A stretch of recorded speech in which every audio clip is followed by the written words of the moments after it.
Hello दोस्तों, जय मसीह की Bible story audio Hindi channel में आप सभी का स्वागत है। आज हम पवित्र शास्त्र बाइबल के एक नए ऑडियो स्टोरी से जानेंगे। पहला राजा की पुस्तक से वाचा के संदूक का मंदिर में लाया जाने के बारे में।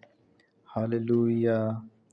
तब सुलेमान ने इज़राइली पुरानियों को और गोत्रों के सब मुख्य पुरुषों को भी, जो इज़राइलियों के पूर्वजों के घरानों के प्रधान थे, यरूशलेम में अपने पास इस विचार से इकट्ठा किया कि वे यहोवा की वाचा का संदूक दाऊदपुर अर्थात सिय्योन के ऊपर ले आएं। अतः सब इज़राइली पुरुष एतनीम नामक 7वें महीने के पर्व के समय राजा सुलेमान के पास इकट्ठे हुए। जब सब इज़राइली पुराने आए, तब याजकों ने संदूक को उठा लिया और यहोवा का संदूक और मिलाप का तंबू और जितने पवित्र पात्र उस तंबू में थे, उन सबों को याजक और लेवी लोग ऊपर ले गए। और राजा सुलेमान और समस्त इज़राइली मंडली जो उसके पास इकट्ठे हुए थे, वे सब संदूक के सामने इतने भेड़ और बैल बलि कर रहे थे जिनकी गिनती किसी रीति से नहीं हो सकती थी। तब याजकों ने यहोवा की वाचा का संदूक उसके स्थान को अर्थात भवन के पवित्र स्थान में, जो परम पवित्र स्थान है, पहुंचाकर कुर्बों के पंखों के नीचे रखा दिया। कुर्बा संदूक के स्थान के ऊपर पंख ऐसे फैलाए हुए थे कि वे ऊपर से संदूक की उसके ठंडों को ढके तो उतने लंबे थे कि उसके सिरे उस पवित्र स्थान में, जो पवित्र स्थान के सामने था, दिखाई पड़ते थे, परंतु बाहर से वे दिखाई नहीं पड़ते थे। वे आज के दिन तक यही हैं। संदूक में कुछ नहीं था उन दोनों पट्टियों को छोड़ जो मूसा ने होरेब में उसके भीतर उस समय रखी, जब यहोवा ने इज़राइलियों के मिस्र से निकालने पर उनके साथ वाचा बांधी थी। तब याजक पवित्र स्थान से बाहर निकले, तब यहोवा के भवन में बादल भर गया और बादल के कारण याजक सेवा टहल करने को खड़े न रह सके, क्योंकि यहोवा का तेज यहोवा के भवन में भर गया था। तब सुलेमान कहने लगा, यहोवा ने कहा था कि मैं घोर अंधकार में वास किए रहूँगा। सचमुच मैंने तेरे लिए एक वासस्थान वरन ऐसा दृढ़ स्थान बनाया है जिसमें तू युगन-युग बना रहे। हालेलुया। सुलेमान का प्रवचन। तब राजा ने सुलेमान की पूरी सभा की ओर मुँह फेरकर उसको आशीर्वाद दिया और पूरी सभा खड़ी रही। और उसने कहा, धन है इज़राइल का परमेश्वर यहोवा, जिसने अपने मुँह से मेरे पिता दाऊद को यह वचन दिया था और अपने हाथ से उसे पूरा किया है। जिस दिन से मैं प्रजा इज़राइल को मिस्र से निकाल लाया, तब से मैंने किसी इज़राइली गोत्र का कोई नगर नहीं चुना जिसमें मेरे नाम के निवास के लिए भवन बनाया जाए, परंतु मैंने दाऊद के चुन लिया कि वह मेरी प्रजा इज़राइल का अधिकारी हो।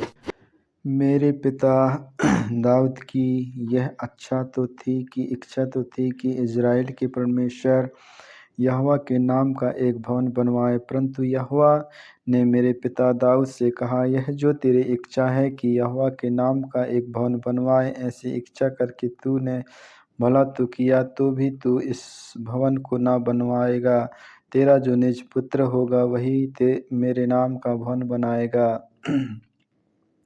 यह जो वचन यहोवा ने कहा था, उसने उनसे पूरा किया है, और मैं अपने पिता दाऊद के स्थान पर उठकर यहोवा के वचन के अनुसार इज़राइल की गद्दी पर विराजमान हूँ, और इज़राइल के परमेश्वर यहोवा के नाम से इस भवन को बनाया है। और इसमें मैंने एक स्थान उस संदूक के लिए बनाया है जिसमें यहोवा की वह वाचा है जो उसने मेरे पुरखों से मिस्र देश से निकालने के समय उनसे बांधी थी। हालेलुया। सुलेमान की प्रार्थना। तब सुलेमान इज़राइल की पूरी सभा के देखते यहोवा की वेदी के सामने खड़ा हुआ और अपने हाथ स्वर्ग की ओर फैला कर कहा, हे यहोवा, हे इज़राइल के परमेश्वर, तेरे समान ना तो ऊपर स्वर्ग में और ना नीचे पृथ्वी पर कोई ईश्वर है। तेरे जो दास अपने संपूर्ण मन से अपने को तेरे सम्मुख जानकर चलते हैं, उनके लिए तू अपनी वाचा पूरी करता है और करुणा करता रहता है। जो वचन तूने मेरे पिता दाऊद को दिया था, उसको तूने पालन किया है। जैसे तूने अपने मुँह से कहा था, वैसे ही अपने हाथ से उसको पूरा किया है, जैसे कि आज है। इसलिए अब हे इज़राइल के परमेश्वर यहोवा, इस वाचा को भी पूरा कर जो तूने अपने दास मेरे पिता दाऊद को दिया था। तेरे कुल में मेरे सामने इज़राइल की गद्दी पर विराजने वाले सदैव बने रहेंगे। इतना हो कि जैसे तू स्वयं मुझे सम्मुख जानकर चलता रहा, वैसे ही तेरे वंश के लोग अपनी चाल चलन में ऐसी ही चौकसी करें। इसलिए अब हे इज़राइल के परमेश्वर, अपना जो वचन तूने अपने दास मेरे पिता दाऊद को दिया था, उसे सच्चा सिद्ध कर। क्या परमेश्वर सचमुच पृथ्वी पर वास करेगा? स्वर्ग में वरन सबसे ऊंचे स्वर्ग में भी तू नहीं समाता, फिर मेरे बनाए हुए इस भवन में कैसे समाएगा? तो भी हे मेरे परमेश्वर यहोवा, अपने दास की प्रार्थना और गड़गड़ाहट की ओर कान लगाकर मेरी चिल्लाहट और यह प्रार्थना सुन जो मैं आज तेरे सामने कर रहा हूँ, कि तेरे आँख इस भवन की ओर अर्थात इस स्थान की ओर जिसके विषय तूने कहा है मेरा नाम वहाँ रहेगा, रात दिन खुली रहे। और जो प्रार्थना तेरा दास इस स्थान की ओर करे, उसे तू सुन ले। और तू अपने दास और अपनी प्रजा इज़राइल की प्रार्थना जिसको वे इस स्थान की ओर गड़गड़ा कर करे, उससे सुनना। वरन स्वर्ग में से जो तेरा निवास स्थान है, सुन लेना और सुनकर क्षमा करना। जब कोई किसी दूसरे का अपराध करे और उसको शपथ खिलाई जाए और वह आकर इस भवन में तेरी वेदी के सामने शपथ खाए, तब तू स्वर्ग में से सुनकर अर्थात अपने दासों का न्याय करके दुष्ट को दुष्ट ठहरा और उसकी चाल उसी के सिर लौटा दे, और निर्दोष को निर्दोष ठहराकर उसके धर्म के अनुसार उसको फल देना। फिर जब तेरा प्रजा इज़राइल तेरे विरुद्ध पाप करने के कारण शत्रुओं से हार जाए, तो तेरी ओर फिरकर तेरा नाम ले और इस भवन में तुझसे गिड़गिड़ा के प्रार्थना करे, तब तू स्वर्ग में से सुनकर अपनी प्रजा इज़राइल का पाप क्षमा करना और उन्हें इस देश में लौटा ले आना जो तूने उनके पुरखों को दिया था। तब वे तेरे विरुद्ध पाप करें और इस कारण आकाश बंद हो जाए कि वर्षा ना हो। ऐसे समय यदि वे इस स्थान की ओर प्रार्थना करके को माने जब तू उन्हें दुख देता है और अपने पाप से फिरें, तो तू स्वर्ग में से सुनकर क्षमा करना और अपने दासों अपनी प्रजा इज़राइल के पाप को क्षमा करना। तू तो उनको वह भला मार्ग दिखाता है जिस पर उन्हें चलना चाहिए। इसलिए अपने इस देश पर जो तूने अपनी प्रजा का भाग कर दिया है, पानी बरसा देना। जब इस देश में अकाल या मरी या झुलझुलाहट हो या गिरोई या टिड्डियाँ या कीड़े लगें या उनके शत्रु उनके देश में फाटकों में उन्हें घेर रखें, अथवा कोई विपत्ति या रोग क्यों ना हो, तब यदि कोई मनुष्य या तेरी प्रजा इज़राइल अपने मन का दुख जान ले और गड़गड़ा के साथ प्रार्थना करे, अपने हाथ इस भवन की ओर फैलाए, तो तू अपने स्वर्गीय निवास स्थान में से सुनकर क्षमा करना और ऐसा करना कि एक एक के मन को जानकर उसकी समझ चाल के अनुसार उसको फल देना। तू ही तो सब मनुष्यों के मन के भेदों को जानने वाला है। तब वे जितने दिन इस देश में रहें जो तूने उनके पुरखों को दिया था, उतने दिन तक तेरा भय मानते रहें। फिर परदेशी भी जो तेरी प्रजा इज़राइल का ना हो, जब वह तेरा नाम झुककर दूसरे देश से आए, तेरे बड़े नाम का बलवंत हाथ और बढ़ाई हुई भुजा का समाचार पाएं। इसलिए जब ऐसा कोई आकर इस भवन की ओर प्रार्थना करे, तब तू अपने स्वर्गीय स्थान में से सुन और जिस बात के लिए ऐसा परदेशी तुझे पुकारा, उसी के अनुसार व्यवहार करना, जिससे पृथ्वी के सब देशों के लोग तेरा नाम जानकर तेरी प्रजा इज़राइल के समान तेरा भय माने और निश्चय जाने कि यह भवन जिसे मैंने बनाया है, वह तेरा ही कहलाता है। जब तेरी प्रजा के लोग जहाँ कहीं तू उन्हें भेजे वहाँ अपने शत्रुओं से लड़ाई करने को निकले जाएं और इस नगर की ओर जिसे तूने चुना है और इस भवन की ओर जिसे मैंने तेरे नाम पर बनाया है यहोवा से प्रार्थना करे, तब तू स्वर्ग में से उसकी प्रार्थना और गिड़गिड़ाहट सुनकर उसका न्याय कर। निष्पाप तो कोई मनुष्य नहीं है, यदि ये भी तेरे विरुद्ध पाप करें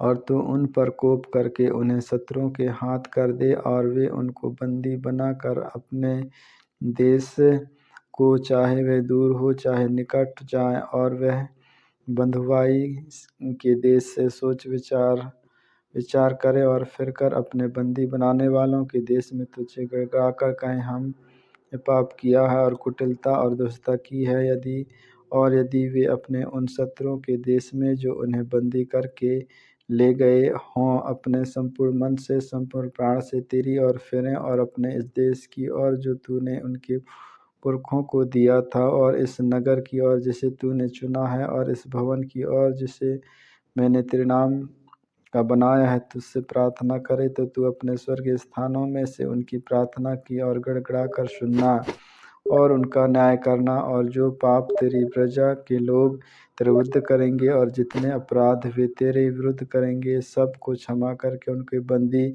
बनाने वालों के मन में ऐसी दया उपजाना कि वे उन पर दया करें, क्योंकि वे तो तेरी प्रजा और तेरे निज भाग हैं जिन्हें तू लोहे के भट्टों के मध्य में से अर्थात मिस्र के निकाल लाया है। इसलिए तेरी आँखों तेरे दास की गिड़गिड़ाहट और तेरी प्रजा इज़राइल की गिड़गिड़ाहट की ओर ऐसी खुली रहे कि जब जब वे तुझे पुकारें तब तू उनकी सुन ले, क्योंकि हे प्रभु यहोवा, अपने उस वचन के अनुसार जो तूने हमारे पुरखों को मिस्र से निकालने के समय अपने दास मूसा को द्वारा दिया था, तूने इन लोगों को अपना निज भाग होने के लिए पृथ्वी की सब जातियों से अलग किया है।